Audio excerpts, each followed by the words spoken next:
আসসালামু আলাইকুম, ফাতেমাস কিচেনে আপনাদের স্বাগতম। আজকের রেসিপিতে থাকছে গার্লিক সস বা মেয়োনিজ রেসিপি। খুবই সহজ পদ্ধতিতে গার্লিক সসের রেসিপিটি তুলে ধরবো। আশা করি আমার গার্লিক সসের রেসিপিটি আপনাদের ভালো লাগবে।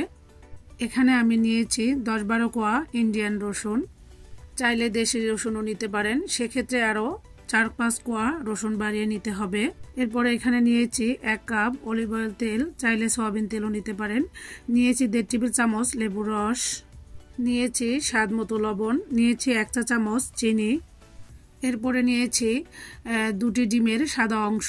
গার্লিক সস তৈরিতে ডিমের কুসুম নেওয়া যাবে না, রুম টেম্পারেচারে থাকা ডিমের সাদা অংশ নিয়েছি। যদি ফ্রিজে থাকে 30 মিনিট আগে নামিয়ে নিতে হবে।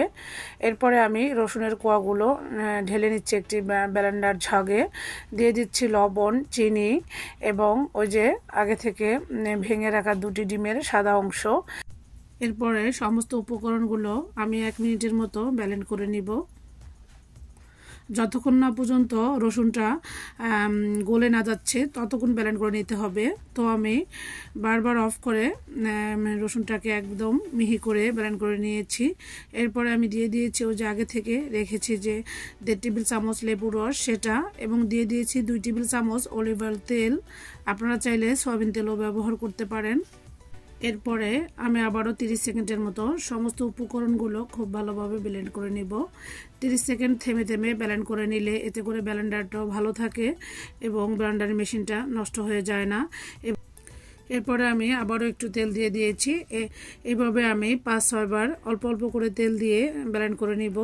একসাথে কোনোভাবেই তেলটা ঢেলে দেওয়া যাবে না, এতে করে মেয়োনিজটা কিন্তু হবে না।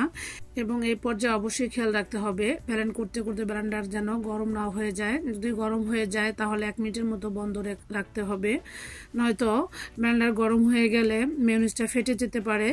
তো এই পর্যায়ে আমি আবারও 2 টেবিল চামচ তেল দিয়ে আবারও 30 সেকেন্ডের মতো ব্লেন্ড করে নিচ্ছি, দেখতে পাচ্ছেন।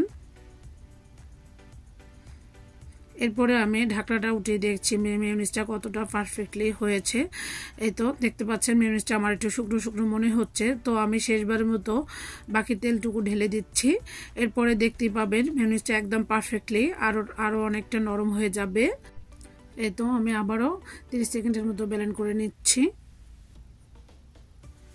এই তো আমার ব্লেন্ড করা হয়ে গিয়েছে। এখন আমি একটি সার্ভিং ডিশে সার্ভ করে নিচ্ছি। দেখতে পাচ্ছেন আমি শেষবারে তেলটা দেওয়ার পরে মেয়োনিজটা আমার পারফেক্টলি থকথকে হয়েছে, একদম রেস্টুরেন্ট স্টাইলে তৈরি করে নিয়েছি দারুণ স্বাদের মেয়োনিজ। স্বাস্থ্যসম্মত উপায়ে বাসায় যদি এত সহজ পদ্ধতিতে গার্লিক সস তৈরি করে নেওয়া যায় তাহলে আর চড়া দাম দিয়ে বাইরে থেকে কিনে এনে অস্বাস্থ্যকর মেয়োনিজ খাবো কেন। তো দেখতে পাচ্ছেন আমার মেয়োনিজটা একদম পারফেক্টলি হয়ে গিয়েছে। তো এটা অনেক বেশি স্বাস্থ্যের জন্য উপকারী, যেহেতু রসুন দিয়েছি, কাঁচা রসুন খেলে উচ্চ রক্তচাপ কমায়, রক্ত পরিষ্কার করে এবং পেটের গ্যাস নির্মূল করে।